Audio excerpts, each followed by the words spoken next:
Your Steve Jones Show podcast will start shortly. The Steve Jones Show podcast is sponsored by Brewers Outlet, your beverage supermarket on Reagan Street in Sunbury.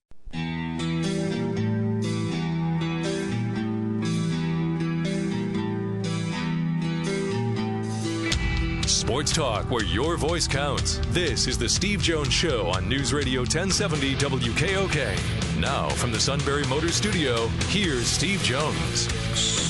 And today's show brought to you by Brewers Outlet, Reagan Street in Sunbury, the beverage supermarket. Imports, domestics, microbrews, best selection of beer anywhere. Wine coolers, water, soft drinks, snacks. They roast their peanuts fresh and hot every day. It's summertime. Make sure you're fully stocked at Brewers Outlet, Reagan Street in Sunbury, the beverage supermarket. Wine coolers, water, soft drinks, snacks. The peanuts are roasted fresh and hot every day. The bags are right there at the register when you check out. And the pickle bar, led by the Barrels and the Dills, absolutely second to none. All at Brewers Outlet, Reagan Street in Sunbury, the beverage supermarket. Sunbury Motors Studio, Sunbury Motors, 4th Street in Sunbury. Sunbury Motors Kia, routes 11 and 15 in Hummel's Wharf. All right, play-by-play call of the day. We thought we'd go back in time since the word came down that Chase Utley is going to possibly announce his retirement later today. Well, we dug this up back to 2006. Driven to deep left center field. This ball is extra bases. One hopping off the fence. Nunez scores. Rollins scores. Flying around third. Victorino. He scores a bases loaded double. Chase Utley. And the Phillies have taken a 5-3 lead here in the 7th inning. Big clutch blow by Chase. Well, those bases loaded numbers just went up. Really? 58 runs batted in now with the bases loaded. He knew they were committed to get him out away, and he wasn't going to let them get him out away. Throws a slider, it hung a little bit, and he crushed that ball to left center. But that's a great job by Utley to get up on the plate a little bit and say, you're not getting me out away. And Victorino, of course, at first base. That was right. Something to watch. Right on the heels of J-Roll. There goes Chase, and this is chopped to McBride, who throws it. Chase is going to keep going, and he's safe at home plate. Wow. Chase Utley, you are the man. Harry Callis and Chris Wheeler. Now that's good baseball broadcasting right there. You know, you realize the number of students I still have in my class that I'll ask them the first class, okay, you know, what's your favorite sport? What's your favorite team? Or, you know, what's your favorite team? What's your favorite sport? Who's your favorite announcer? I usually get 1/3 of the class that says Harry Callis. How about that? How about that? Hey, by the way, the Brewers Outlet specials between now and Tuesday, the new Yuengling Golden Pilsner, 12-pack cans, just $8.99. And the Lion's Head and Light 24-pack cans, it's pretty good as well, $9.88. All at Brewers Outlet, Reagan Street in Sunbury, the beverage supermarket. All right. There are 2 words you do not want to see in the same sentence. Subpoena and FBI. Maryland has seen that twice now this particular year. Jesse Dougherty joins us from the Washington Post. Jesse, great to have you with us. Thanks a lot for having me, guys. Obviously, the FBI thing, which went on a pretty hot pace from November to the end of February, has had relatively little news or revelations since, but some of them have been about Maryland. Tell us what has happened with Maryland and why the 2 subpoenas in the FBI investigation. Yeah, so with Maryland, there were hints of this back in March when news started to trickle out about Diamond Stone, who was one of the players initially named in the Yahoo reports in conjunction with being paid by agencies while they were in high school or college. And so it's not like it was a total surprise that Maryland was implicated in the FBI scandal or corruption case, whatever you want to call it. But it did come to a head. They released the 2 subpoenas that they had received from federal grand jury in New York about this time last week. And what the 2 subpoenas are for, one is for an unnamed player, which is believed to be Stone, just based on sort of everything, all the indications there, and assistant Bino Ranson and all the records of Bino recruiting that unnamed player, which again is believed to be Stone. Right. It's annoying to talk in circles about these things, but right. they're not obviously set in stone. And then the other one was for the recruitment of Silvio D'Souza, a player who ended up at Kansas, who has been heavily implicated in all this. So I think, and that second one may not even be necessarily an indictment of Maryland. It may just be that the FBI is cracking in on Kansas and looking to gather any information they can on D'Souza's recruitment from all angles. So I don't think the second one is as bad as the first as far as penalties that could be coming down on them. But the potential of the Diamond Stone case getting hit hard is something that's definitely concerning. Yeah, the rumors are, and as you filter through the rumors about Diamond Stone, let's start with him. Out of Milwaukee, had 39, in fact, against Penn State in a game down there in the 1 year he played. Is that there's $14,000 in enticement money here, and that's what they're talking about in terms of him. Does that sound accurate to you? Yeah, I mean, so it's really interesting because the college's role in all this has not been clear from the start. Exactly. So what Diamond Stone was allegedly paid was by ASM, which is a sports agency run by Andy Miller, to then sign with ASM after he graduated from college. So the allegation is that Stone received $14,000. I think it's $14,303. Where did the $3 come from? And it's that that after he left college, he would then sign. So the colleges are getting in trouble for facilitating these things, for having relationships with these runners and agencies, and then a lot of times their relationships with shoe companies because ASM was highly tied to Adidas. Right. So with all that said, there's nothing in the FBI probe right now that says Maryland paid a player or Maryland tried to entice Diamond Stone or Silvio D'Souza, whoever it may be, to come to their university. It's that they are either complicit or in some way involved in the funneling of this money, allegedly. So it's really it's bizarre. I mean, we've talked a lot about this. I talked a lot about with colleagues here that the FBI is essentially investigating the violation of NCAA rules. Right. They're not even investigating the violation of federal laws. They're investigating NCAA rules. Right. It's they're becoming a wing of the NCAA's investigative team, which to me, seems like somewhat of a waste of time. But I guess you could take with that what you will. I understand that, and then but here's a part that's interesting to me, is you brought up in that answer Adidas. And Adidas so far has been the primary shoe company that has at least been openly mentioned in indictments. I think that's fair to say, right? Yeah. I think anybody who has any concept of business understands that Maryland is the ultimate Under Armour school. Right. So, I mean, and D'Souza ends up signing with Kansas, even though he's a personal friend of Bruno Fernando's. I think that's the connection, I think, is the Bruno Fernando part. Right. They share guardian. Yeah. Shared guardian, best of friends, the whole deal. I think there was an assumption that if Maryland signed Fernando, D'Souza might follow. And it didn't happen. Well, guess what Kansas happens to be? Which school is which shoe company is Kansas affiliated with? Kansas India School. Exactly right. So yeah. I mean, is it hard to connect the dots on this, or do we make too many assumptions connecting the dots? Well, it is. I mean, it is and it isn't, because on some cases you see the D'Souza thing would totally check out. That if that's the way the money is supposed to function to get you to sign with certain schools of certain shoe companies. Exactly. Yeah. Now, from the other perspective, Andy Miller was a Adidas sort of agent working with Jim Gatto, who's now one of the people who's been arrested and part of this probe. They were working together and funneling players to the agency and to Adidas. They paid Markelle Fultz a certain sum of money. He went to Nike. So it's you really can't. I mean, that's kind of the funniest thing about this whole thing to me. And maybe I shouldn't say funny because there are some rules being violated, but right. You can't draw up a contract because it's illegal. There's no hey, you can't go back later and say, hey, Markelle or hey, Silvio, remember that time, wink, wink, when I gave you that money? He's like, yeah, dude, who are you? And who's going to enforce it? I mean, because you can't go admitting that you paid a player when he was 16. So like, there's really it's you're almost doing acts of good faith, hoping, well, this guy will remember the money I put in his pocket and he'll sign up my agency one day or my shoe company. But the dots connect sometimes, and then other times they just don't. So it's a really inexact science in order to try and trace it that way.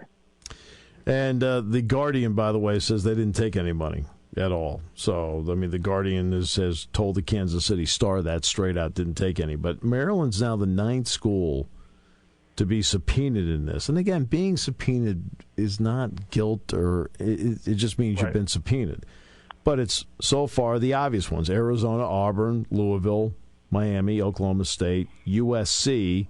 Then since that point, North Carolina State, Kansas, and now Maryland in all of this. So I want to go back to the conversation you had in the newsroom. What laws are being violated here potentially that would bring an FBI investigation? It's one thing for you and I, Jesse, to sit here and talk about NCAA violations. You and I get that part. What laws are actually being broken here? I'm not even entirely sure. Potentially breach of contract. Tampering, fraud. Yeah, fraud. Yeah, fraud would be one. Yeah, I think that was the case in the Brian Bowen story, which is he's the player who was supposed to go to Louisville and now has entered the NBA. His dad is potentially being roped into this for fraud.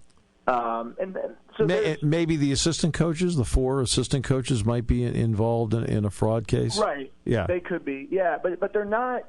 I mean, what they did was they tried to. I mean, it's like I've seen the parallel drawn, and it's obviously not. It's not an exact parallel, but they say, well, let's think if a college was paying its finest engineering students to come to college, what would happen?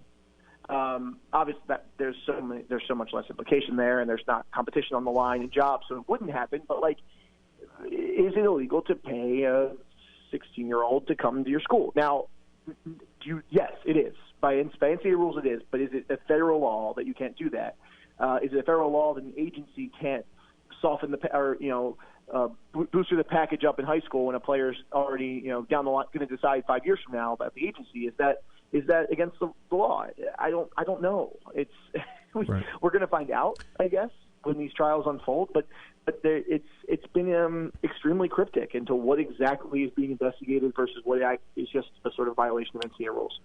Damon Evans takes over as the athletic director at Maryland. He's been on the job now for a couple of weeks. What kind of challenges does he face, in your opinion, Jesse? He faces a multitude of challenges. I mean, so I guess just because we're on the topic, and this isn't the most pressing one, but the subpoenas and figuring out how Maryland can either wade through this and avoid too much penalty or prove that their innocence is going to be a challenge. And then Maryland is also going through an internal investigation following the death of a softball football player, Jordan McNair. Yeah, one of the offensive linemen. Yep. Right, and that's he died on June 13th at 19 years old. The investigation started the third week of June, run by an outside athletic training consulting firm, and then that could run for up to 90 days. So you could be looking at mid-September for when results come out. And by the way, so the fans know it's Jordan McNair you're talking about. Yeah, Jordan McNair. Yep. And then on top of that, I mean, after you discuss that, this seems sort of inconsequential, but there's a lot of fundraising projects that Maryland has to tie loose ends on.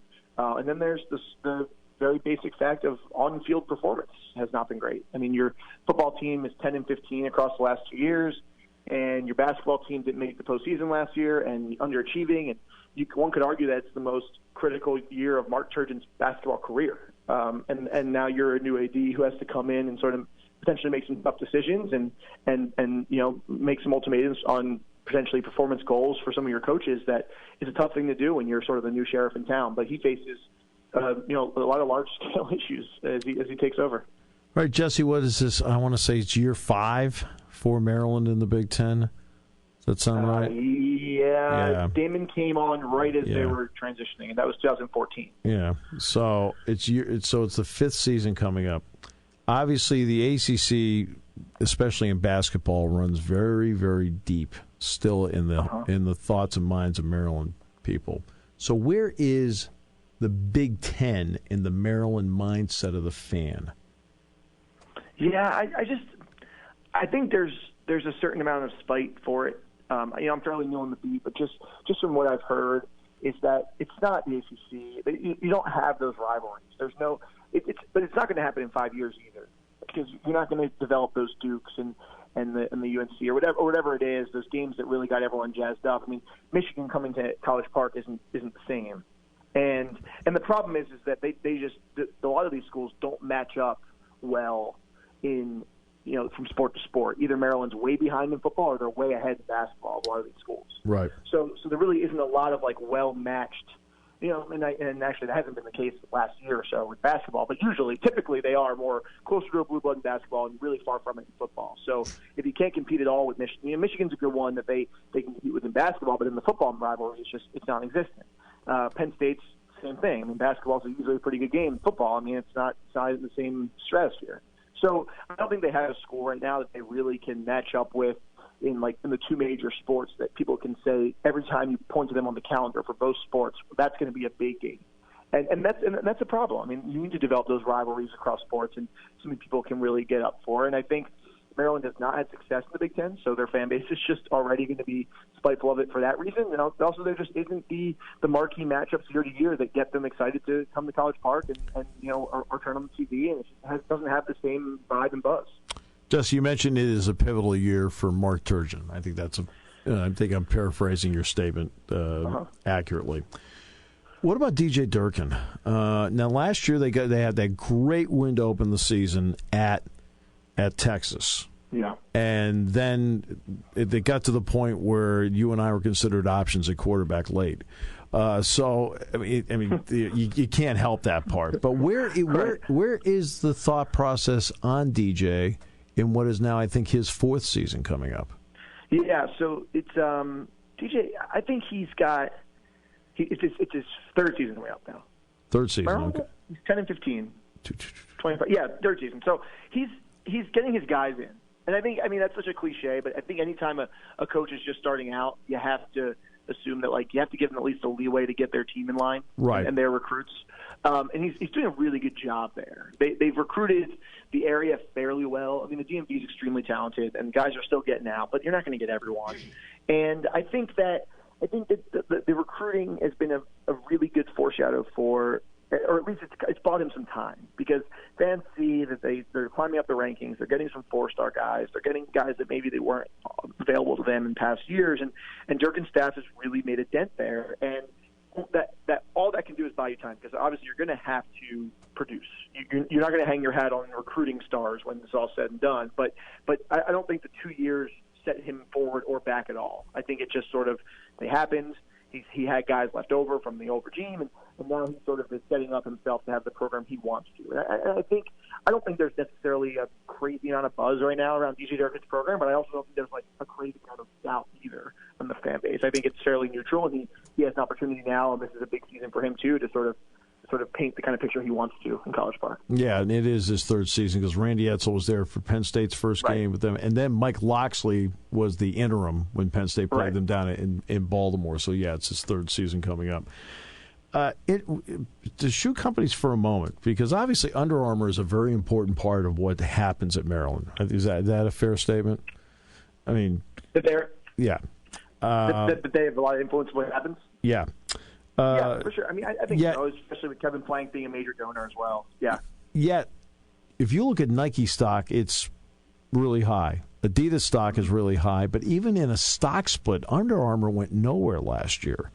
Is there some concern that, at least on the Maryland part, long term, okay, wait a minute, now those two are strong, but the one we're hooked in with, and I know it's an alumnus, is there concern there at all about that, or is that just fine? I would say that if you were a lower level or a second tier or a third tier Under Armour school, you might consider, hey, with things not going as well as they have been, maybe we're going to consider making a switch. Right. But Maryland, even if they're not performance-wise a first-tier school, they're always going to be, like you said, taken care of in the way of a blue blood at Maryland. They're on Plank's connection, their geographic location in relation to the headquarters. They are the Under Armour school. For better or worse, even if they necessarily don't perform to that level year to year where they deserve that, I don't think Maryland ever has to worry about Under Armour not taking care of that. It would be a school if you were sort of on the edge of, if you were like like Temple. I don't know. Like I'm not even sure who Temple is sponsored by, but they were an Under Armour school, a school of that caliber, right. And they were like, well, the stock isn't great. Maybe we have an opportunity to catch on as a 10th tier school at Nike. Maybe it's better for us. Okay. But I don't think Maryland ever has to wonder what his place is in the ecosystem as long as Under Armour's taking care of it. See, Jesse and I are able to cover legal stuff, subpoenas, the law, football, basketball, and Wall Street. I mean, what other interview can encapsulate all 6 areas? What do you need? If you're on any other radio station right now, you can tune into this one, right? That's exactly. We just took care of everything. We just took care of the financial update, the legal update, and the sports update. Right. CNN, C-SPAN, it's all right. We're all good, Jesse. Hey, thanks a lot for your time. Really appreciate it and the insight. Yeah, thanks so much, guys. All right, that's Jesse Dougherty from the Washington Post. The great one coming up final half hour here on News Radio 1070 WKOK, brought to you by Brewers Outlet. 4 city blocks of new Ford trucks. Over 40,000 trucks sold. SMC is where you want to be. Sunbury Motors Ford has over 110 new Ford trucks. And during July, they'll include a complimentary accessory package. With the purchase of any new F-150 through July 31st, receive a tonneau cover, molded flash cars, and window deflectors at no additional charge. SMC is where you want to be because they have the largest selection of new Ford trucks in all of central Pennsylvania. And that means the biggest savings. Take up to $13,500 off on new F-150s. And SMC has them starting as low as $26,669. Save up to $7,000 on 2018 Ford Escapes. And they're slashed as low as $19,380. 2018 Explorers, Edges, and Expeditions will also be clearly marked with discounts up to $8,000. SMC is where you want to be in July for this mega summer spectacular sale and the complimentary F-150 accessory package. Sunbury Motors in the North 4th Street Auto Plaza, Sunbury. F-150 accessory package valued at $699. Excludes prior sales and older units. Party time, game time, or just fun time. Doesn't matter what time it is because it's Brewers Outlet time. The beverage supermarket has the area's largest beer selection. Imports, microbrews, ciders, and domestics. Pick from over 100 ice-cold 12-packs and dozens of 24-ounce singles. Soda, snacks, hot sauces, fresh roasted peanuts. Make it one-stop party shopping, and don't forget the pickle bar. So whatever you're celebrating or just doing it up, Brewers Outlet, Reagan Street, Sunbury wants to see you. And thank you for your years of patronage. Taking your calls at 800-795-9565. This is the Steve Jones Show on News Radio 1070 WKOK. Now from the Sunbury Motors Studio, here's Steve Jones. Today's show brought to you by Brewers Outlet, Reagan Street in Sunbury, the beverage supermarket. Imports, domestics, microbrews, best selection of beer anywhere. Including the new Yuengling Golden Pilsner. 12-pack cans for $8.99 between now and Tuesday. And Lion's Head and Light, 24-pack cans, just $9.88. Wine coolers, water, soft drinks, snacks. They roast their peanuts fresh and hot every day. And the pickle bar, led by the Barrels and the Dills, indeed second to none. It is a summer weekend in the middle of July. Stock up at Brewers Outlet, Reagan Street in Sunbury, the beverage supermarket. We're in the Sunbury Motors studio. Sunbury Motors, 4th Street in Sunbury. Sunbury Motors Kia, routes 11 and 15 in Hummel's Wharf. We now go to Karnak from the east, who will say hi to the masses.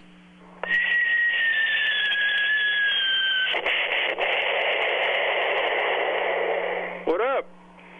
Well, that was a rousing start, Sean. He bombed and he didn't even say anything. I just blew the company up. I'm free. Oh. There you go.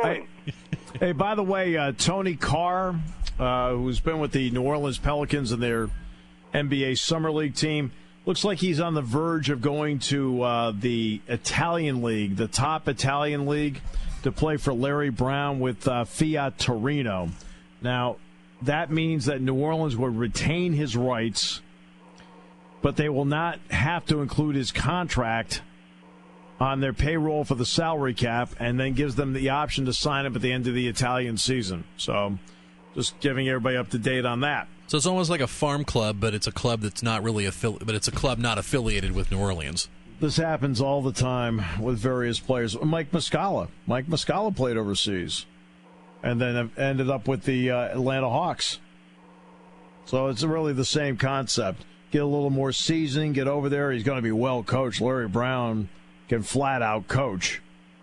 And that will be the story for Tony for the upcoming year. I'm not surprised at this. I thought that this was going to end up being an option for him, especially being a late second-round pick. So, there you go.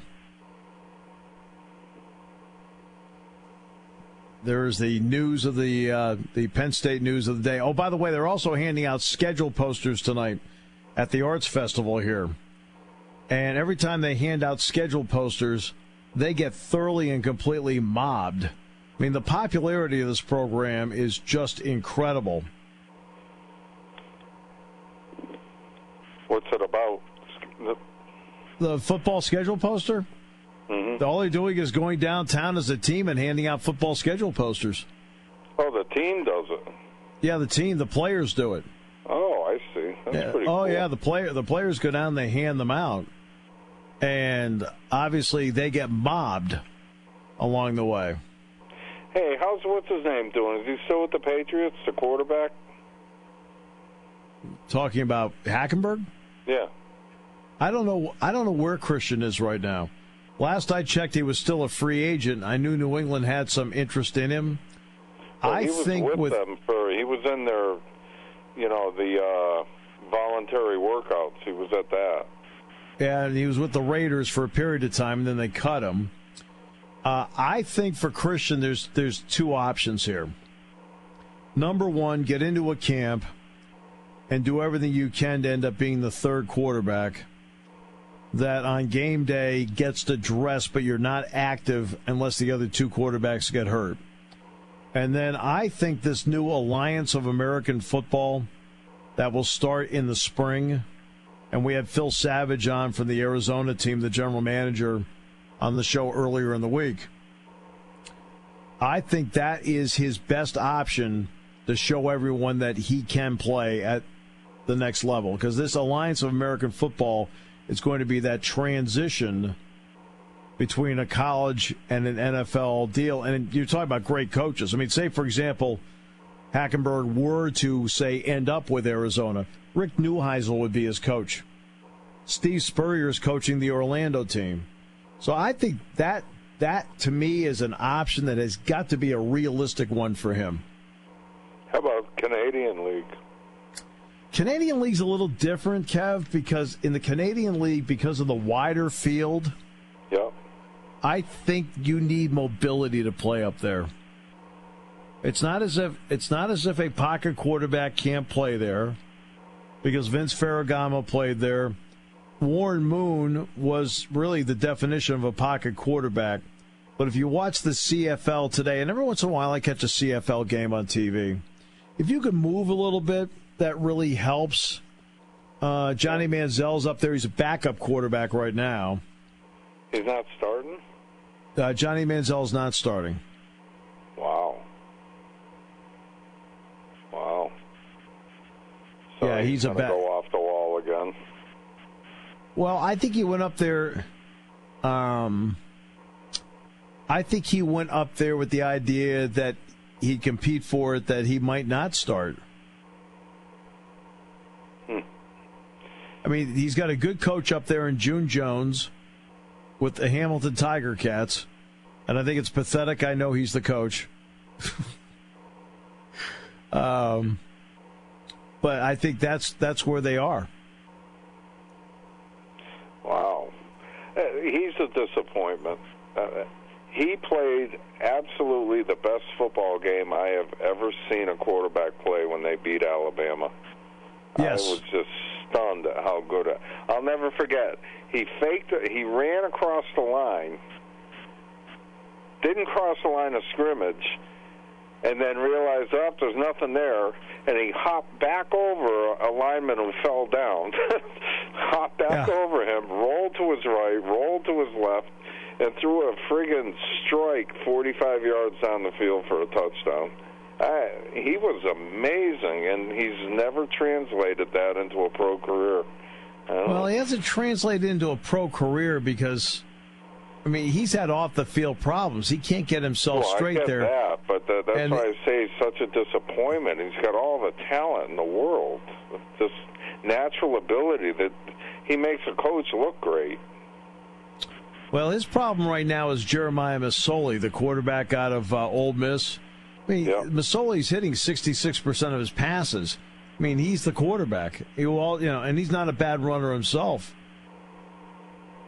I mean, that's his problem. The Canadian League's always been good.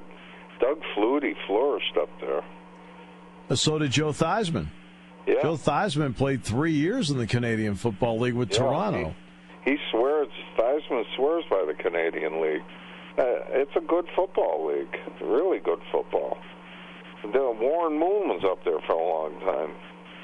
Well, a lot of people don't realize that what is the number 3 league in North America in attendance? Number 1, it's the NFL, obviously. Number 2 is Major League Baseball. And number 3 is the Canadian Football League. I didn't know that. Yeah, they average 27,000 fans a game. That's good. Yeah, no, I mean, they're don't have popular. an NFL team. Canada, I think out of respect for the CFL, I think they've stayed away from putting a team in Canada. Really? I mean, the NHL, basketball, I mean, what? Yeah, baseball, but the difference... Yeah, but they're merged together. They aren't a competing league. Yeah, but they play at different times of the year, and the CFL goes to Thanksgiving. The CFL goes to Thanksgiving. I think their season just started not too long ago, right? Yeah, they're 4 games in. I know Manziel was playing. He was playing well. So. Yeah. Their season goes to November 3rd. Big matchup on November 3rd between the Montreal Alouettes and the Hamilton Tiger Cats. Everybody wants to see it. Yeah, they watch the NFL all the time. It's not like they don't watch the NFL with television, cable, and all that. The Buffalo Bills played a game every year in Toronto for how many years, Sean? 5 years, maybe? Something like that. Wasn't one of them a preseason game too, I think? Yeah. I mean, they've done okay there, but I think that number one, let's start with this. The NFL is absolutely completely enamored with putting a team in London. Now, I don't know why, but they are. That's just a bad business plan.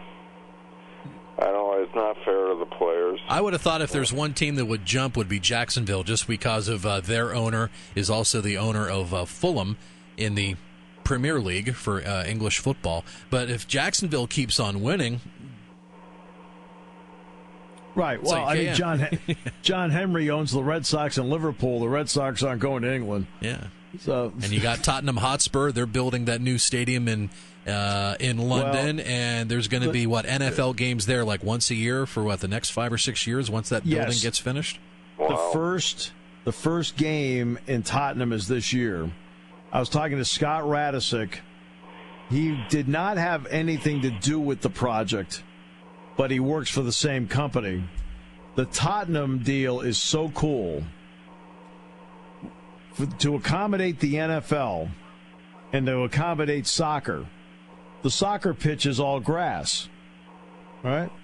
They hit a button, and in 3 parts, it peels away under the stands where there are heating lamps and underneath to take care of the grass, and the football field rises up. That's pretty cool. Right? Wow. Then you hit the button, the football field goes back down, and the soccer pitch comes back in 3 parts and connects. What if someone hits the button while they're playing? Then suddenly he's at the 40, the 58. Oh, he lost him. Offsides. Speaking of stadiums, our great friend Randy from Danville called up a couple of minutes ago. He was traveling through Ann Arbor not too long ago. He drove past Michigan Stadium, and the first question he asked, though, Where's everybody park? Well, Randy, as you listen, I can tell you that, first of all, you saw the high school across the street, okay? That has a huge parking lot, so a lot of people park over there. That's one. And as you were going down the street, Randy, did you notice the golf course? They park cars on the golf course. Wow. That golf course, Randy, was designed by Alistair McKenzie. Yes, the same Alistair McKenzie that designed Augusta National. 7 Saturdays in the fall, Alistair McKenzie turns over in his grave. Now, they must have been parking there for years. They have been. Yeah. They have been. They don't park them in the greens, obviously, and they try everything they can to park them in the rough.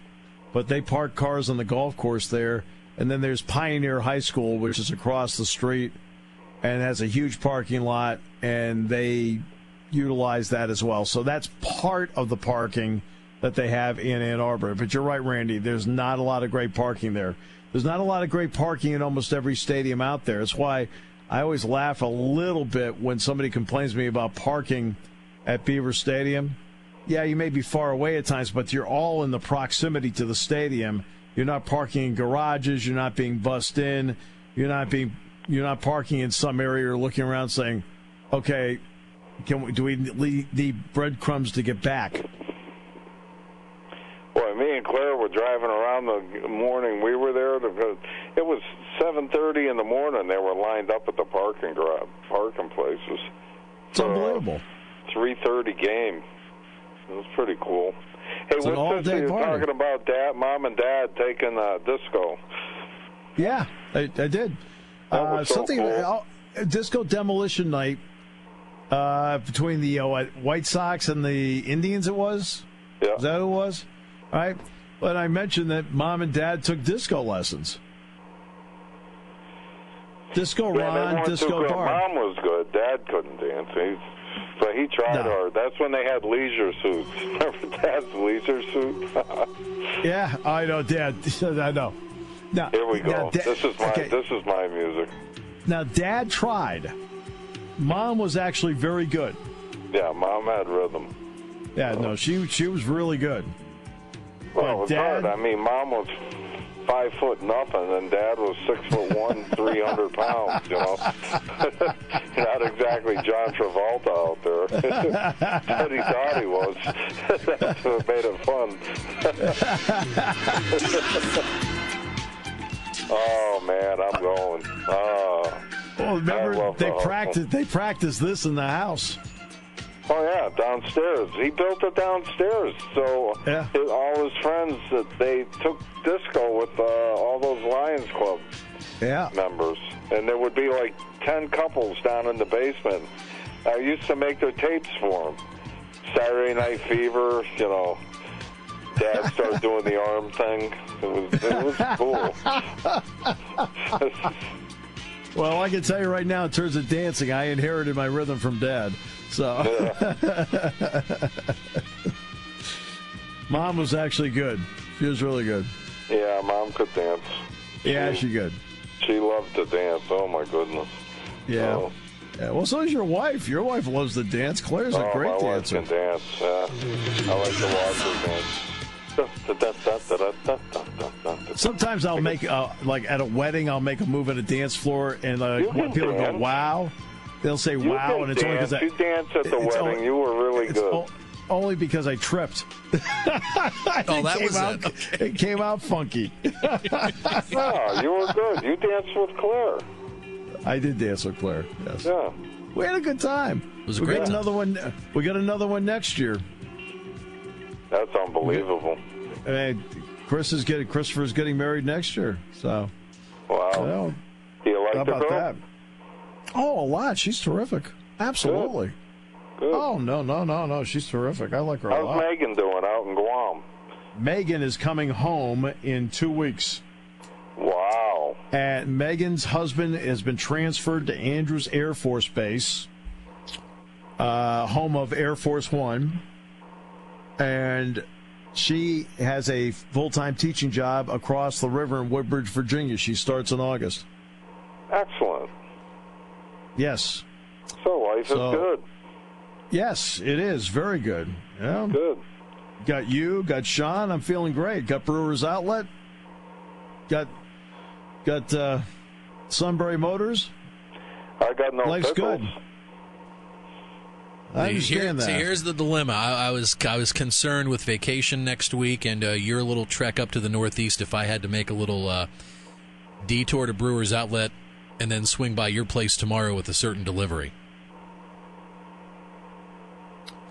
Well, I will pick them up when I come this fall to a football game. Is that better for you? Well, I know it's better for Sean and me. I